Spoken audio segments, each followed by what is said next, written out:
Friends, so welcome to our channel information दुनिया। आज हम पढ़ेंगे क्लास 9 की साइंस का चैप्टर 1 जिसका नाम है मैटर इन आवर सराउंडिंग।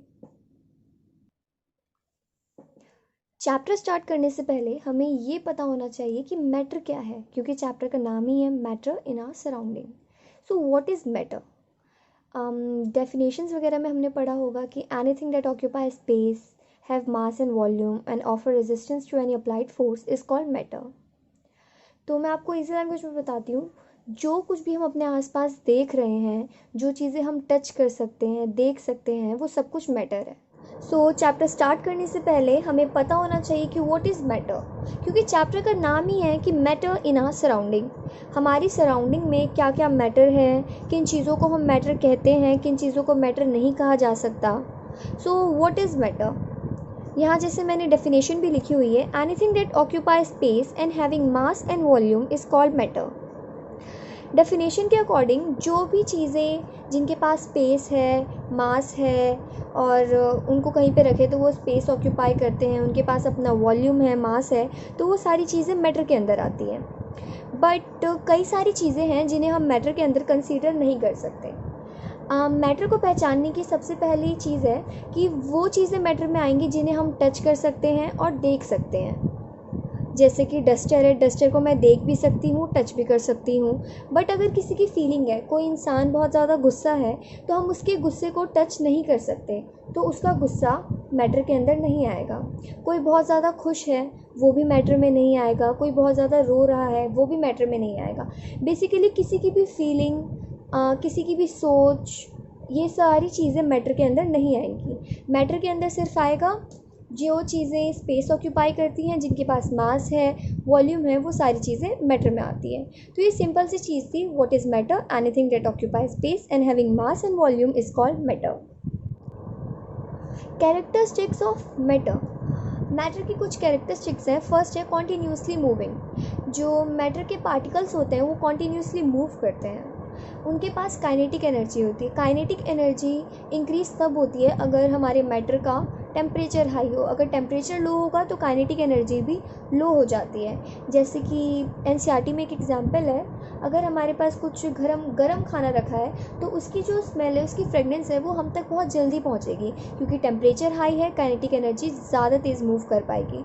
अगर वही चीज़ हम किसी ठंडे खाने पे देखें तो ठंडे खाने की स्मेल हम तक नहीं पहुंच पाएगी, क्योंकि उसका टेम्परेचर लो है और काइनेटिक एनर्जी को तेज़ मूव करने के लिए ज़रूरत होती है हाई टेम्परेचर की। सेकेंड आता है स्पेस बिटवीन दैम।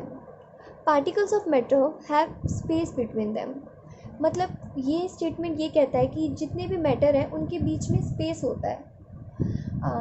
अगर हम देखें, हम लेमनेड बनाते हैं, नींबू पानी, हमने पानी लिया, अगर हमने एक ग्लास फुल पानी लिया, उसके बाद उसमें स्पेस नहीं है शुगर का, अगर हम खुद मेज़रमेंट करें, बट हमने जब उसमें शुगर डाली तो ग्लास उतना ही है। ये तो नहीं हुआ कि शुगर डालने के बाद जितना भी पानी वो ओवरफ्लो करके बाहर आ गया, क्योंकि वाटर तो कह रहा है कि नहीं मेरे पास स्पेस नहीं है, तो चीनी को अपना अलग से स्पेस बनाना पड़ेगा। नो, जो शुगर है वो उसी के अंदर घुल जाएगी। उसके बाद हमने उसमें लेमन डाला, लेमन का जूस डाला, वो भी उसके अंदर घुल गया। इस बात से क्या जस्टिफाई हुआ कि मैटर के अंदर स्पेस होता है। थर्ड आता है particles of matter attract each other. जो पार्टिकल्स होते हैं मैटर के, वो एक दूसरे को अट्रैक्ट करते हैं। इसका भी मैं आपको एग्जांपल दे देती हूँ। कई बार हमने देखा है, हम लोग वाटर टैप ओपन करते हैं, वाटर आता है, हम कई बार उसको ट्राई करते हैं कि हम उसे अपनी अपनी फिंगर से कट करें। हम लोग कई बार कोशिश करते हैं कट करने की, बट फिर भी जो वाटर की स्ट्रीम है वो फ्लुएंटली बहती रहती है। वो क्यों? क्योंकि particles of matter attract each other.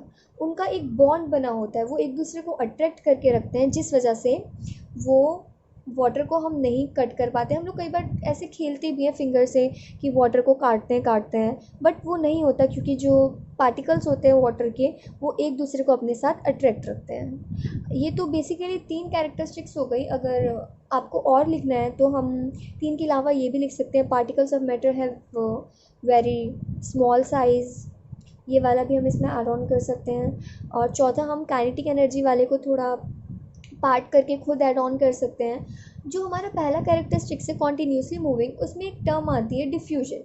So what is diffusion? Intermixing of particles of matter on their own is called diffusion. Diffusion का एग्जाम्पल अभी आप लोगों को मैंने बताया ही था, बट वो कॉन्टीन्यूसली मूविंग में बताया था। तो एक गर्म खाना है, गर्म खाने की स्मेल हम तक कैसे पहुंची? उसके पैर हाथ तो थे नहीं, वो हम तक कैसे पहुंची? वो हम तक पहुंची डिफ्यूजन की प्रोसेस की हेल्प की वजह से। डिफ्यूजन का स्टेटमेंट मैंने अभी आपको उसकी डेफिनेशन बताई। Intermixing of particles of matter on their own is called diffusion. जो मैटर के पार्टिकल्स हैं वो खुद मूव करें और एक दूसरे के साथ इंटरमिक्स हुए, उसी को हम कहते हैं डिफ्यूजन। स्टेट्स ऑफ मैटर हम लोग बचपन से ही पढ़ते आ रहे हैं, सॉलिड, लिक्विड्स एंड गैस। हमने काफ़ी सारा इसके बारे में पता ही होगा कि हमने बचपन में काफ़ी पढ़ा है कि सॉलिड्स क्या होते हैं, लिक्विड्स क्या होते हैं, गैस क्या होते हैं। तो जो हमने 3 प्रॉपर्टीज़ पढ़ी थी मैटर की, first they are continuously moving, they have space between them, they attract each other. उन्हीं के बेसिस पे हम सॉलिड, लिक्विड्स, गैस का डिफ्रेंशिएट करते हैं। फर्स्ट है स्पेस। सॉलिड के अंदर स्पेस होता है या नहीं होता? सॉलिड्स के अंदर स्पेस नहीं होता क्योंकि वो बहुत ही ज़्यादा टाइटली बाउंडेड होते हैं। जैसे एक हमारा डस्टर का एग्जांपल लेते हैं। डस्टर है, डस्टर के जितने भी पार्टिकल्स हैं वो बहुत एक साथ एक दूसरे के साथ टाइटली बाउंडेड है।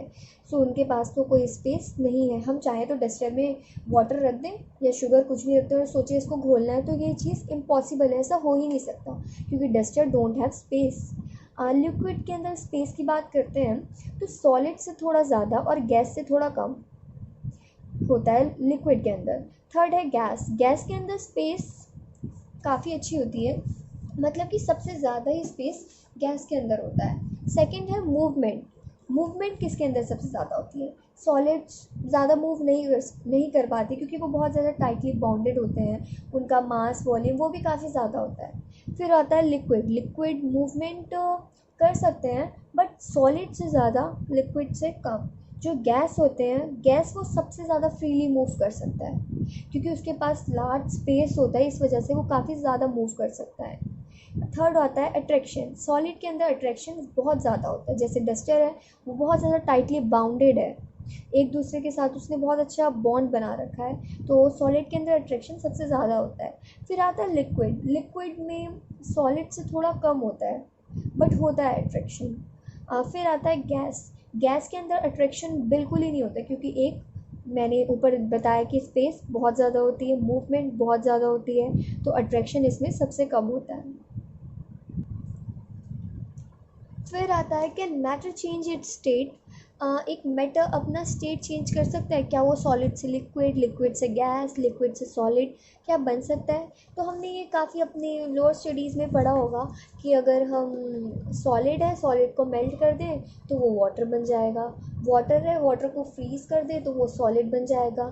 अगर हम लिक्विड है, लिक्विड को बाहर निकाल दें तो उसके अंदर से वेपर्स बन जाएंगे। तो ये सारी चीज़ें हमने पढ़ रखी हैं। तो ये एक इम्पॉर्टेंट क्वेश्चन भी है कि how can we change state of matter. ये काफ़ी बार एग्जाम्स में आता है। तो इसके 2 ही पॉइंट है, अगर या तो हम उसका टेम्परेचर चेंज कर दें या तो हम उसका प्रेशर चेंज कर दें, तो हम किसी भी मैटर के स्टेट को चेंज कर सकते हैं। ये बात बहुत पॉइंट की है, बस हमें इतना ही याद करना। उसके बाद जो चैप्टर में काफ़ी सारी टर्म्स हैं, sublimation, deposition, evaporation, vaporisation, fusion, वो सब अलग है। बट पहली चीज़ ये है कि how can we change the state of a matter. या तो हम उसका टेम्परेचर चेंज कर दें या तो हम उसका प्रेशर चेंज कर दें। तो अब हम पढ़ते हैं बाय चेंजिंग द टेम्परेचर। इसका मतलब क्या है, इसके अंदर क्या क्या चीज़ें होती हैं। अगर एक मैटर है, स्टेट है मैटर की, जैसे हमने ले लिया लिक्विड। लिक्विड है, अगर लिक्विड का हम टेम्परेचर इंक्रीज़ कर दें, उसको बहुत ज़्यादा हीट करें, तो जितना भी हमारे पास वाटर है, लिक्विड है, वो चेंज हो जाएगा वेपर्स में। उसी तरीके से अगर हमारे पास सॉलिड है, सॉलिड को हम आइस है, is a state of a matter जिसे हम सॉलिड कहेंगे, अगर हम उसको भी हीट करें, उसका टेम्परेचर हाई करें, तो वो चेंज हो जाएगा लिक्विड में। लिक्विड है, लिक्विड का हम टेम्परेचर लो करें तो वो फ्रीज़ कर दें उसे, तो वो बन जाएगा सॉलिड में। तो यही चीज़ है इसके अंदर। इसके अंदर 2 टर्म्स हैं, मेल्टिंग पॉइंट। मेल्टिंग पॉइंट के अंदर एक टर्म है लेटेंट हीट ऑफ फ्यूजन, दूसरा बॉइलिंग पॉइंट के अंदर एक टर्म है लेटेंट हीट ऑफ वेपराइजेशन। पहले हम पढ़ते हैं मेल्टिंग पॉइंट। मेल्टिंग पॉइंट होता क्या है? जिस टेम्परेचर के अंदर एक सॉलिड लिक्विड बन जाता है, उसी टेम्परेचर को हम उस लिक्विड का मेल्टिंग पॉइंट कहते हैं। इस डेफिनेशन के आगे हमें ये लिखना ज़रूरी है, at atmospheric pressure. Melting point is the temperature at which a solid change it's states into liquid at atmospheric pressure. फिर आता है बॉइलिंग पॉइंट। बॉइलिंग पॉइंट इसका ऑपोजिट हो गया। बॉइलिंग मतलब इसमें कोई लिक्विड वेपर्स बनता है, वो टेम्परेचर जिस पर कोई भी लिक्विड वेपर्स बनता है at atmospheric pressure is called boiling point. इन दोनों के अंदर जो मैंने टर्म लिखी है, लेटेंट हीट ऑफ फ्यूजन और लेटेंट हीट ऑफ वेपराइजेशन, मैं आपको वो एक्सप्लेन कर देती हूँ। सबसे पहले latent heat. What is latent heat? Latent heat है क्या? लेटेंट होता है हिडन, छिपी हुई हीट। लेटेंट का मतलब ही होता है हिडन, तो लेटेंट हीट हुई हिडन हीट। तो लेटेंट हीट ऑफ फ्यूजन क्या होता है? तो the amount of heat required to change 1 kg solid to its liquid state at atmospheric pressure is called latent heat of fusion. latent heat of fusion होता है जितना amount हमें ज़रूरत है हीट का एक 1 kg सॉलिड की, हम एक स्टैंडर्ड फॉर्म लेते हैं। यहाँ पे हम ये नहीं लिख सकते to change solid into liquid state, मतलब कि एक स्टैंडर्ड अमाउंट लिया हमने सॉलिड का, उसको हमें जितनी हीट की रिक्वायरमेंट है एक उसको लिक्विड बनाने के लिए, उसी को लेटेंट हीट ऑफ फ्यूजन कहते हैं। फिर आता है latent heat of vaporisation. The amount of heat required to change 1 kg liquid to its gaseous state at atmospheric pressure is called latent heat of vaporisation. तो ये दोनों टर्म आपको clear होगी डेफिनेशन से। फिर आता है चेंज ऑफ प्रेशर। प्रेशर किस तरीके से एक स्टेट ऑफ मैटर को चेंज करने में हेल्प करता है। अगर हम गैस के पार्टिकल्स पे बहुत ज़्यादा हाई प्रेशर अप्लाइड करते हैं तो वो एक साथ आ जाते हैं। अगर हम ड्राई आइस के ऊपर प्रेशर अप्लाइड करते हैं तो वो कार्बन डाइऑक्साइड बन जाता है। तो यही होता है change of pressure. Change of pressure के अंदर काफ़ी सारी टर्म है, fusion, solidification, vaporisation, condensation, sublimation, deposition. ये काफ़ी इजी टर्म्स हैं, मैं आपको एक पॉइंट में बता देती हूँ, पता भी होगी। जब हम सॉलिड को लिक्विड में चेंज करते हैं तो वो होता है फ्यूजन, लिक्विड को सॉलिड में चेंज करते हैं तो सॉलिडिफिकेशन, लिक्विड गैस में चेंज होता है तो वेपराइजेशन, गैस लिक्विड में चेंज होता है तो कंडेंसेशन, और जब सॉलिड डायरेक्टली बिना लिक्विड बने गैस में चेंज होते हैं तो उसे कहते हैं सब्लिमेशन। और इसी का ऑपोजिट, जब गैस डायरेक्टली सॉलिड में चेंज होता है बिना लिक्विड बने, उसे कहते हैं डिपोजिशन। डिपोजिशन ये न्यू एडिशन में आया है, बट जो बच्चे पुरानी बुक्स यूज़ कर रहे हैं पुराने एडिशन की, उसमें दोनों ही प्रोसेसेस को सब्लिमेशन कहते हैं। चाहे सॉलिड गैस में चेंज हो, गैस सॉलिड में, उसे सब्लिमेशन कहते हैं। तो ये काफ़ी इजी पॉइंट्स थे। इसके बाद आता है दो टर्म्स होती है, इवेपोरेशन और वेपराइजेशन। हम लोगों को ये चीज़ पता है कि जब लिक्विड वेपर्स में चेंज होता है तो उसे इवेपोरेशन कहते हैं और उसी को वेपराइजेशन कहते हैं। इसमें काफ़ी ज़्यादा कन्फ्यूज़न रहती है बच्चों को, इसलिए जो हमने अभी आगे पढ़ा चेंज ऑफ प्रेशर के अंदर जो उसका एक पॉइंट है वो है vaporisation.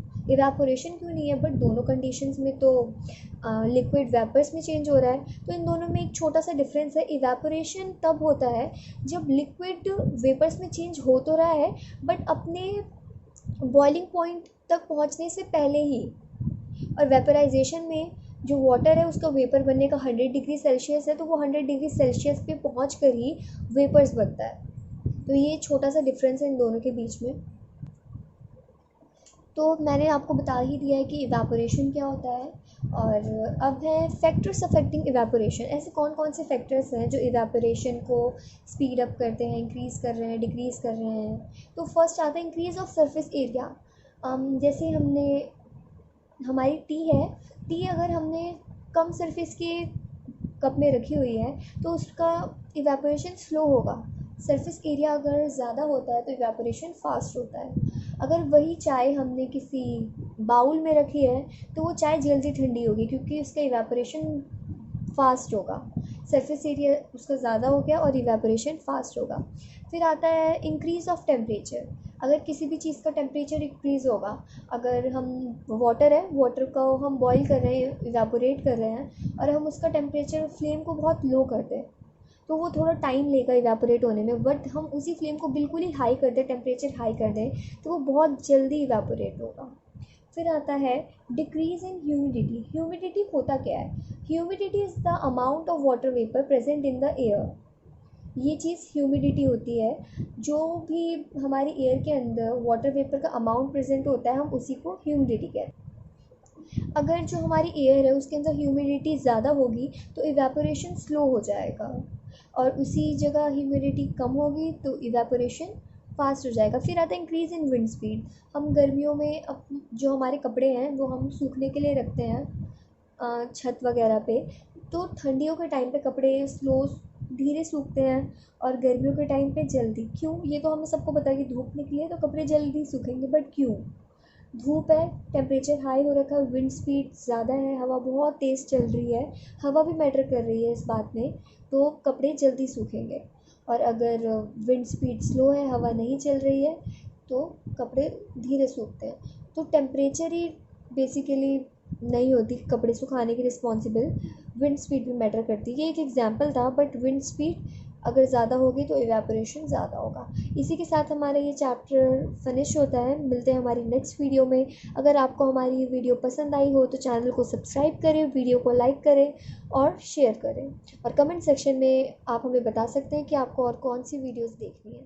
Thank you for watching.